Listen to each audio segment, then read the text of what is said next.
सारा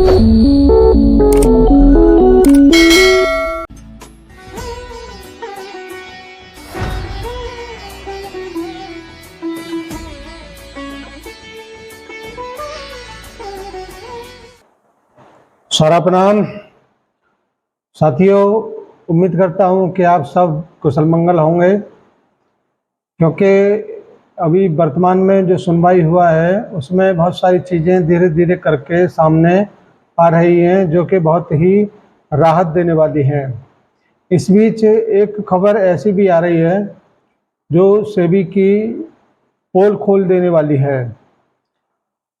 31/8/2012 में supreme court के आदेश में जो सहारा को पैसा जमा कराना है वो है 24,029 करोड़ पॉइंट 73 ये जमा कराना था, लेकिन सेबी अपनी मनमानी करके 25,781 करोड़ रुपए का डिमांड कर रहा है, जिसको सुप्रीम कोर्ट ने नकार दिया। अब केवल 24,029.73 करोड़ ही जमा कराना है। इसमें लगभग 1,751 करोड़ रुपए का अंतर है।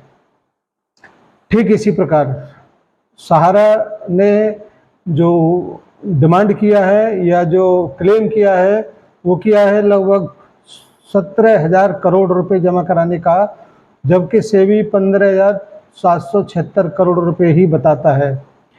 आखिर ये अंतर क्यों आ रहा है? क्या सेबी ने कोई गबन किया है, घोटाला किया है?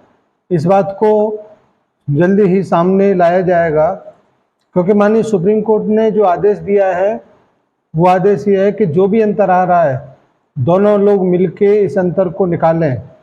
अगर सेबी का जो फिगर है वो गलत पाया गया तो क्या सुप्रीम कोर्ट की अवमानना बनेगी? क्योंकि अवमानना तो सेबी के ऊपर बहुत सारी बन रही हैं सुप्रीम कोर्ट के आदेश के तहत, क्योंकि सुप्रीम कोर्ट ने ये कहा था कि सहारा का सहयोग लेकर जो भी जमाकर्ता नहीं मिलता है उस जमाकर्ता को सहारा का सहयोग लें और उसको ढूंढ निकालें, लेकिन आज तक सेबी ने सहारा का कोई भी सहयोग नहीं लिया और नतीजा ये निकला कि वो बराबर ये कहता चला रहा है कि सहारा का निवेशक फर्जी है, जबकि अभी वर्तमान में जो पोर्टल चल रहा है उसमें 2 करोड़ के लगभग का डिमांड हो चुका है। अगर वो सहारा का निवेशक फर्जी है तो ये सोसाइटी के निवेशक कहाँ से आ गए? ये इस बात को प्रमाणित करते हैं कि सेबी ने शुरू से ही गलत मंशा से सहारा को गलत तरीके से अपने मनमाने आदेश के तहत उसको घेरा है, फंसाया है, और ये जो सुनवाई होगी आगे चल के इसमें सेबी को जवाब देना पड़ेगा, क्योंकि सेबी सुप्रीम कोर्ट के उस आदेश को भी नकार दिया जो 24,021.73 करोड़ का आदेश लिखित में है 31 अगस्त 2012 का, लेकिन उसके बावजूद वो 25,781 करोड़ किस हिसाब से मांगता है, जबकि सुप्रीम कोर्ट का आदेश तो मात्र 24,000 करोड़ का था। ऐसी बहुत सारी बातें सुप्रीम कोर्ट का उसने डिनाई किया है जो उसको मानना चाहिए था, क्योंकि माननीय सुप्रीम कोर्ट सर्वोच्च है, उसके आदेश का पालन करना अगर सहारा की भी जिम्मेदारी है तो सेबी की भी जिम्मेदारी है, और सेबी अगर उसके आदेश को नकारता है तो आगे चल के उसको जरूर जवाब देना पड़ेगा, क्योंकि फिलहाल सुप्रीम कोर्ट 24,000 करोड़ जमा कराने के लिए सहारा को बाध्य किया हुआ है और वो आदेश निश्चित रूप से सहारा को मानना है। इस आदेश के तहत लगभग 8,253 करोड़ रुपए ही जो सेबी के रिकॉर्ड में है उसके भी हिसाब से 8,253 करोड़ रुपए ही जमा कराना है। आगे चल के जब इसकी सुनवाई होगी, जब सहारा के पक्ष को सुना जाएगा, क्योंकि अभी वर्तमान में तो सहारा का पक्ष सुना ही नहीं जा रहा, उसको तो केवल 24,000 करोड़ रुपए जमा कराने की वजह से लगातार अवहेलना या लगातार उसको कुछ न कुछ सुनना पड़ रहा है।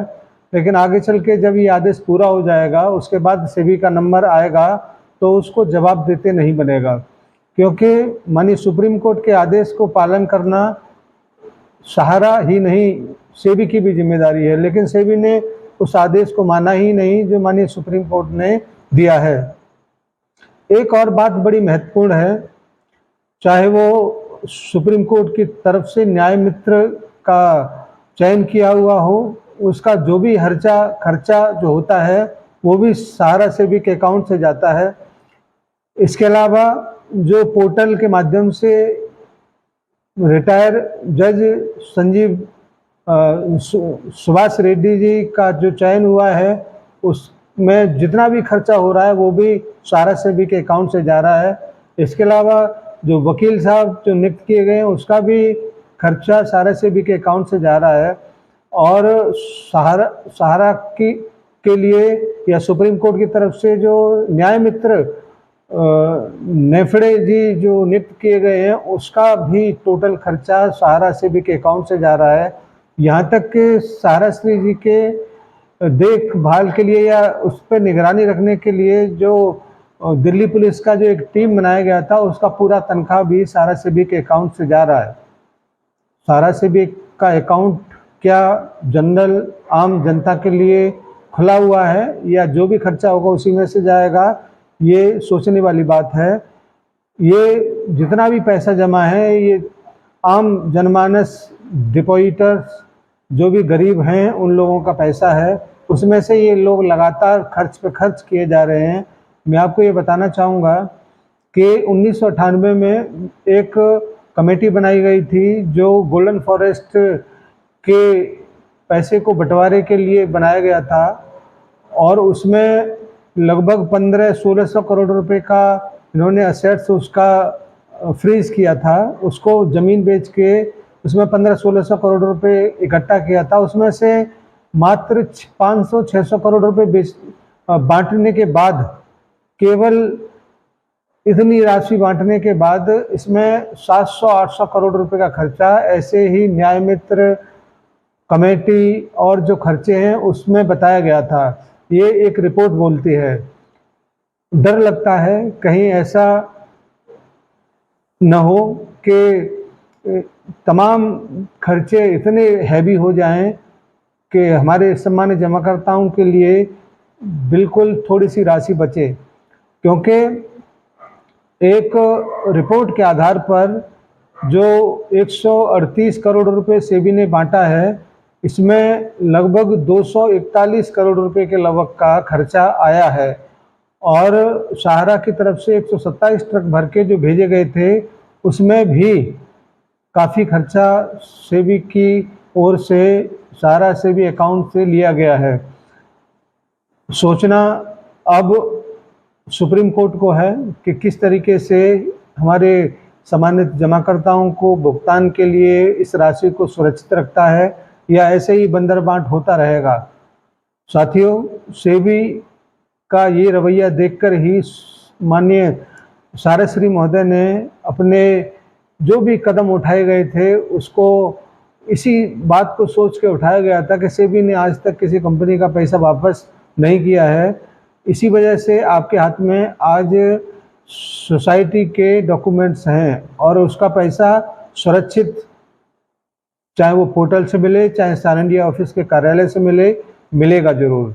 आप सभी से ये अनुरोध है कि आने वाले समय की सुनवाइयों तक अपने आप को संभाल के रखें। हमारे साथियों से भी अनुरोध है कि अपने साथियों को संभालें और डिपॉजिटरों के साथ में दोस्ताना व्यवहार करें, जिससे आपके साथ वो जुड़े रहें और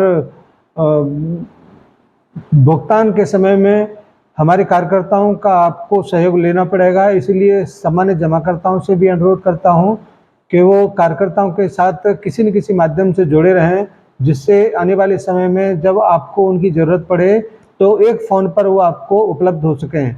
अगर आप उनके साथ बदतमीजी करेंगे या दुर्व्यवहार करेंगे तो हो सकता है कि आपको जब उनकी ज़रूरत पड़े तो वो आपको या आपके सामने नज़र ही नहीं आए। इसलिए बेहतर होगा कि आप एक दूसरे का सामंजस्य बनाएं, एक दूसरे का सहयोग करें, जिससे वक्त आने पर एक दूसरे के साथ में उठ बैठ सकें, दुआ सलाम हो सके, ये ज़रूर होना चाहिए। दोस्तों, मैं बराबर आपको कोई न कोई खबर लेके आपके बीच में आता हूँ, और इस उम्मीद के साथ कि आप किसी अन्य यूट्यूबर के झांसे में ना आएँ, क्योंकि इस वक्त जो आंदोलनकारी हैं, जो चंदाखोर हैं, जो और यूट्यूबर हैं, वो गलत चीज़ों को लेकर आपके बीच में पेश कर रहे हैं, उससे आपको सावधान होने की बहुत ज़्यादा आवश्यकता है। उम्मीद करता हूँ आप मेरी बात को, मेरी सलाह को ज़रूर मानेंगे और कुछ समय तक, इतना लंबा इंतज़ार किया है, कुछ समय तक अपने संयम को बना के रखेंगे। सब्सक्राइब नहीं किया है तो कर लें, जिससे कि आगे आने वाले समय में और बेहतरीन सूचना आपके पास तक पहुंच सके और आप तमाम भ्रम भ्रांतियों से बचे रहें। धन्यवाद। आज की छोटी सी मीटिंग के लिए आपका दिन मंगलमय हो। सादर सारा प्रणाम। जय हिंद।